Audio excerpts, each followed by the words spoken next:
Welcome back, everyone, to episode number 3 of the Tricks and Traps Speedrun.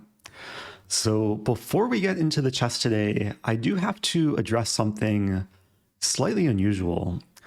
Some of you may have noticed between episodes 1 and 2, my rating mysteriously increased without actually having played any games.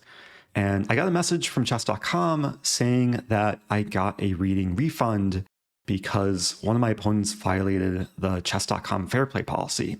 Now, the weird thing about this is I beat that opponent. I actually gained rating for beating that opponent, but chess.com still awarded me a rating refund.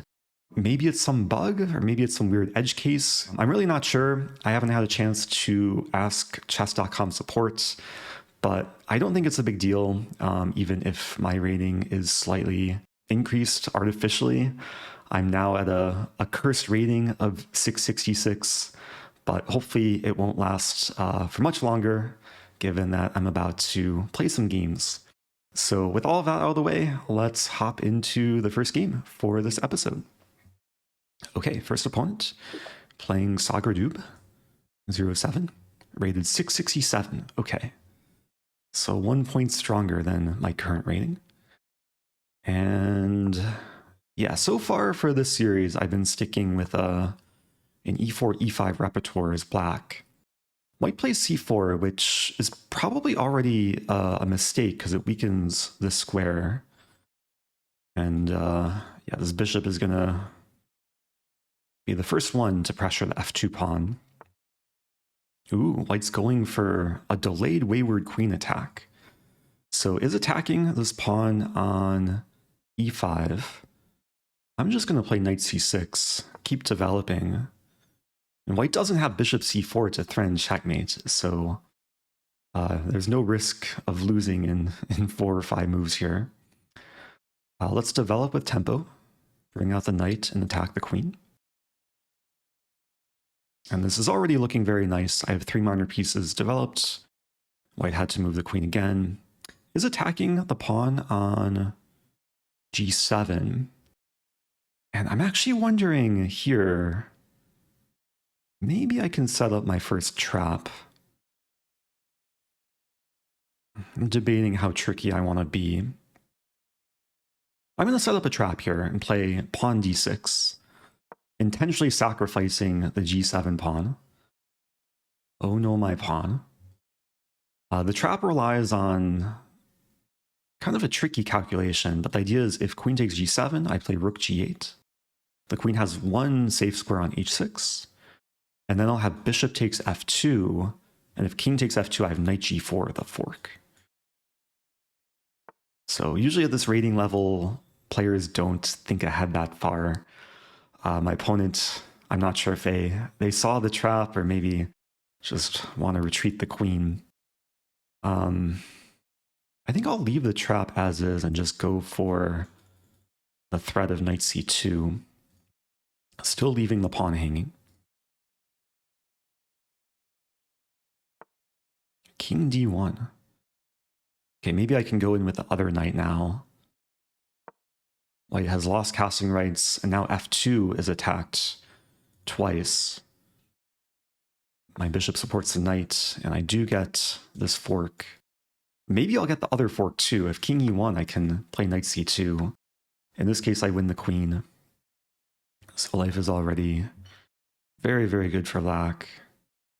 Let's keep developing.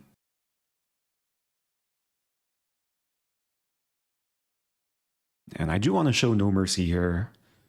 Maybe I'll still go for some tricks in the position. Here my bishop's attacked, so I think it makes sense to retreat. I think one idea is to still go for knight c2 and then maneuver to d4. Exploit the knight, which is pinned on f3.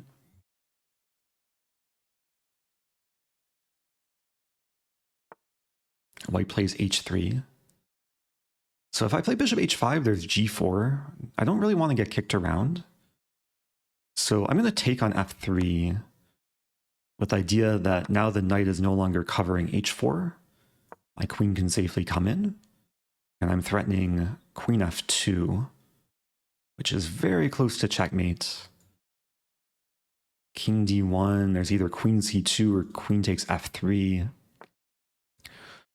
I'm still not seeing forced checkmate, but it's getting closer. King d1's the only legal move. Oh, actually there is forced checkmate. King d1, queen c2, king e1, and then bishop f2 checkmate. So I guess the question is, will white find the one legal move? Will we have to sit here for a bit? Hopefully we won't have to sit here for another 7+ minutes.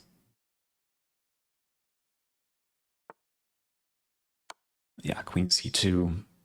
Again, only one legal move.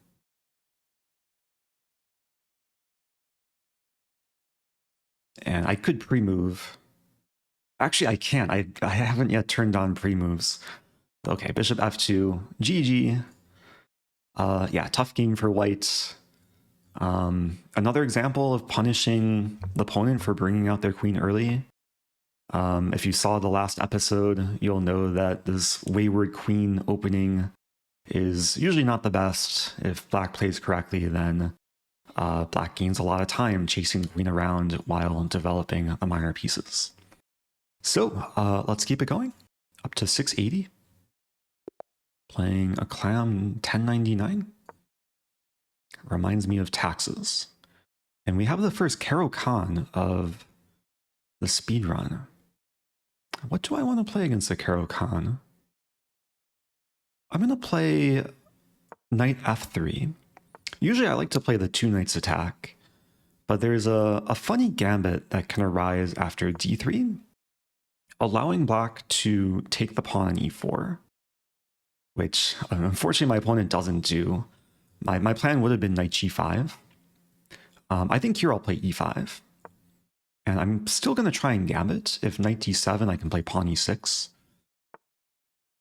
But black plays knight h5. So avoiding any sort of opening prep that I had in store. The knight on h5 is asking for trouble. I can't immediately play g4 because bishop takes g4, but I do have h3, which looks like a very safe move, preventing the bishop from pinning my knight, but it also just prepares g4. Okay, queen a5 check, I'll block an attack. And now, yeah, I think I'm trapping the knight. I'm not too concerned about queen takes b2, because then I have bishop c3 to defend the rook and attack the queen. And meanwhile, yeah, I will be winning the knight. I guess there is knight f4, take, and then queen takes b2. But then I can play knight d2 and save my rook.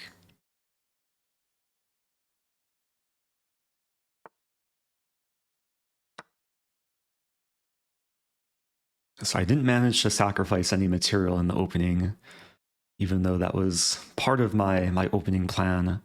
I think after the game I will show like one of the main traps I was going for with the variation. But going forward from here, I'm going to leave the b2 pawn hanging. Really more focused on developing. Do I want to sacrifice my rook? I don't think I do. Let's... Oh, you know what though? Bishop c3, there is bishop b4 to pin. That's kind of tricky. Knight c3 might be the better move. Knight c3, but then still bishop b4, but then I have rook b1. I'm going to play knight to c3. I think this is not only safer, but also more active too. Having all my minor pieces developed. And now I can play rook to b1, attack the queen, not giving black any time to effectively capture the knight. It's kind of reminiscent of, there's a famous line in the England Gambit where the sequence happens, rook b1 to b3, chase the queen away. I do defend the knight now. Now I really want to attack the king before black can castle. So I'm going to start with queen e2. And if we see bishop e6, which is probably the most natural move, I have knight d4 to put another attacker against a pinned piece. And let's go ahead and take. If takes back, I'll take with check. Black maybe could have played rook e8 there.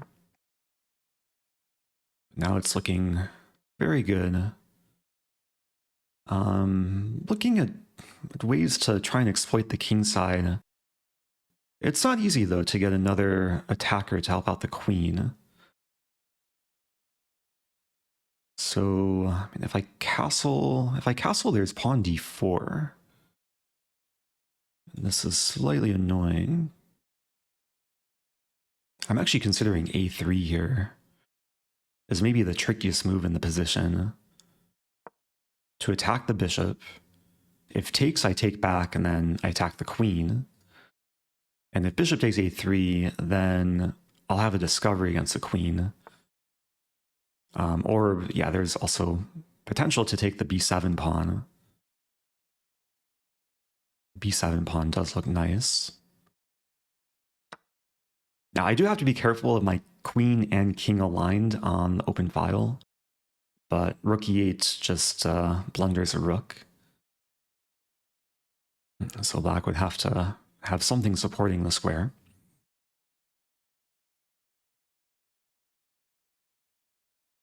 Yeah, maybe I should have considered knight takes d5 there too to attack the queen. So here, yeah, I do have to watch out for this threat. Castling is probably the simplest move.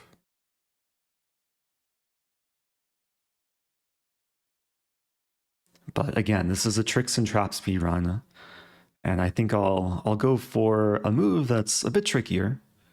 Taking the center pawn, attacking the queen. There's also cases where the knight can maybe come in to help orchestrate some mating attack. I should also note it's very pleasant removing the pawn for white to have the bishop coming to e4. Okay, now I still have to be careful because rook e8 is a threat along with this. Queen a1 is also maybe in the air. So I'm thinking queen d7. Instead of defending, I'm making a very big counter threat, threatening mate in 1. And if rook e8 check, I can play bishop to e4.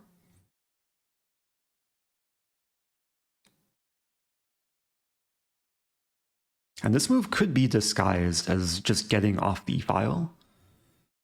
But of course, it's also very aggressive. Okay, bishop to e4 looks pretty good. It is true my king is maybe a little bit delicately placed on e1. Always have to watch out for the bishop, the rook, the queen. But if queen a1, I play king e2, and it should be a very safe bomb cloud. And now I'm attacking the queen and still threatening mate in 1.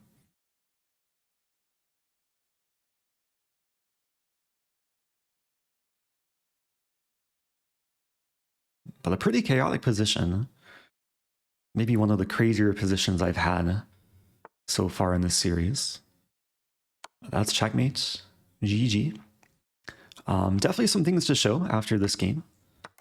The first thing I want to show is this tricky d3 move, even though it looks really passive. I first discovered this, I think, after watching a video from Jonathan Schrantz, who has a lot of great content about tricky openings and gambits. The idea is after pawn takes pawn to play knight to g5. And this is very reminiscent of what you sometimes see in the Tennyson gambit. I think this is also called the intercontinental ballistic missile trap, where you get the setup with knight on g5, bishop on d3, and if black's not careful and plays h6 to attack the knight, there's knight takes f7 with a fork, and if king takes f7, bishop g6 to check and win black's queen. White did sacrifice knight and bishop, but wins the queen, is actually winning more material here. As we saw in the game, my opponent did not take the pawn, but allowed me to advance in the center and get a very nice game going forward. So hopefully some lessons to take away from that one. Let's keep it going. Up to 693. Playing AK UK. Play E4 again. And what do I want to do? Let's play knight to F3. I have played a few different gambits against King's Pawn in the speedrun, but this is actually the first time we're seeing the Damiano defense. And this is another opening trap, which I learned very early in my chess career. F6 is not a good way to defend E5 because of this line, Queen H5 and now Queen takes E5. And this is very different, but also maybe similar to the Wayward Queen attack. But Queen H5 is very much justified because I'm attacking the king, attacking the rook. I will be winning the rook on H8. And this is probably one of the reasons why Ben Feingold says to never play F6. Never play F6. Never. Now this is actually interesting. I do have two legal moves here. Bishop E2 would lose G2. I'm actually gravitating more towards King D1. Even though I lose castling rights, this does create the quicker possibility of getting my rook to the e-file and pinning the queen to the king. Should also note that I'm still attacking this knight. So black has to be careful here. Okay, knight e7. It's a good move. Yeah, saving the knight, also obstructing the e-file a bit. Now I could take the pawn. Also considering pawn d3, which I like more. Even though it blocks my bishop a bit, it attacks the queen and prepares bishop h6. Would be very nice to get my bishop here to attack this pinned bishop. Maybe set up a mating threat. Queen g4 is a move. Ooh. There's a funny line. I'm calculating bishop e2, queen takes g2, bishop h6, sacrificing my rook, and then king d2. It's a rook sack and a bomb cloud, but I would be threatening mate. I'm going to go for it. So I don't think there's any good way for black to defend the bishop there. There is a way for black to escape the mate with pawn d6, but then I'll be harassing the king. Yeah, I think this is the only move to keep the game going for black. I guess d6 or d5 to open the d7 square. Now let's take with check.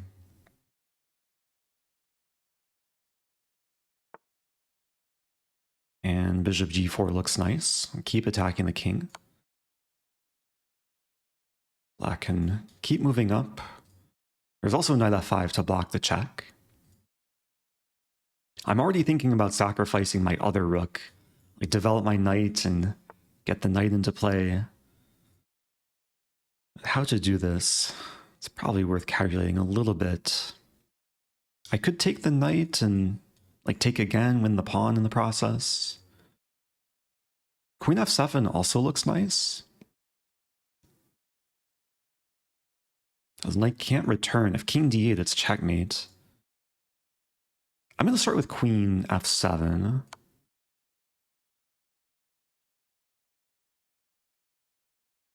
We might see the king walk up here.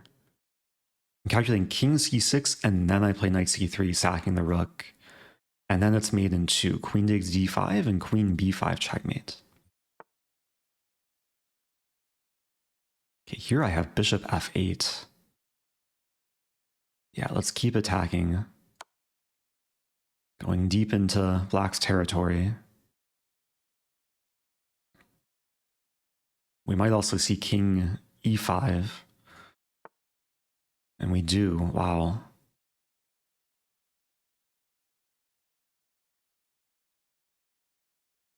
Yeah, it's interesting. I have to be careful, like, not to let the king get too deep and then find safety in my territory.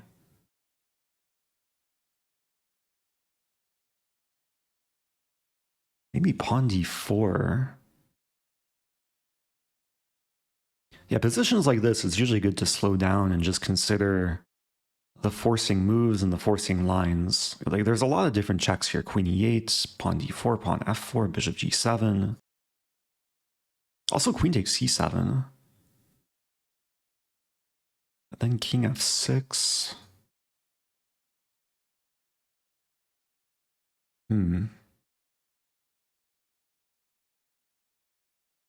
Kind of savoring this position a bit.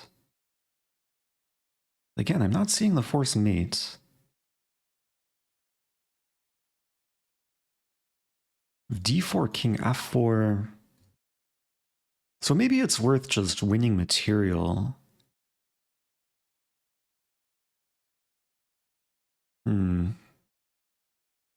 Wait, let me just consider this as well. Knight c3, queen takes a1. Can the knight play a role?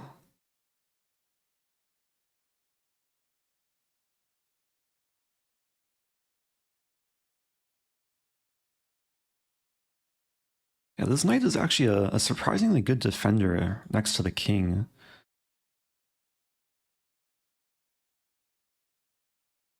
Also considering bishop g7. Feels really, really close.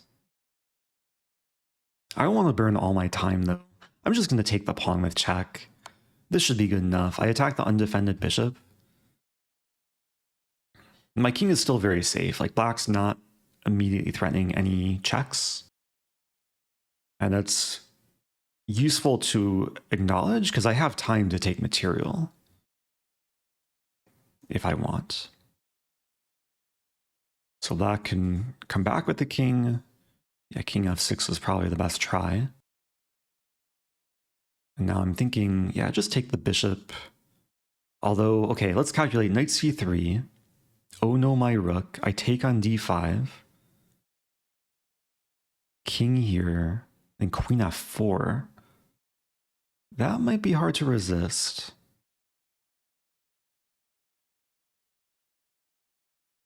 Yeah, I think if this was like a more traditional speedrun, I would take the bishop. But this is a tricks and traps speedrun. If I can sack a rook, then it's more fun for the content, for the trickiness. So again, queen takes a1. I'll have sacked both rooks, but the knight comes in with check. And it's probably made in a few moves after that. Should also note my queen defends h2 from a distance. So queen g2 I think is the best move for black. Ensuring that, yeah, the d5 pawn is defended.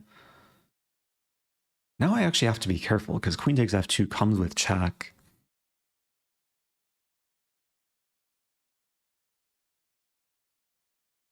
My bishop's also attacked. I'm thinking bishop takes f5, setting up queen e7. Okay, let's get rid of this knight. I do allow queen takes f2, but then knight e2. And yeah, after queen f2, knight e2, there's no more good checks because f4 is covered. Bishop f5 is played, and this is checkmate in one. Okay. Yeah, fun game. Maybe I spent a little bit longer than I needed to in some of those moments. But hopefully some lessons, again, to take away. This is how to punish the Damiano's defense, knight takes e5. And yeah, this is already very, very bad for black. Can turn on the eval bar. I should note if king e7, black wouldn't be losing the rook, but the king would be on the run. I would take on e5, play bishop to c4, and then if king g6, I keep attacking the king. I think it's actually forced checkmate. g5, there's pawn h4, and this is very hard to stop with the rook also coming in via the h-file. I'm just going to see if I actually missed any forced mates in the game. Let's see here. Going forward, sacked the rook. Does Stockfish find forced mate? Yeah, maybe I didn't play super precisely. But knight c3 was actually the top engine move. And yeah, black could have maybe prolonged the game. Like king takes f5, but then I start hunting the king down. So I made it to 707.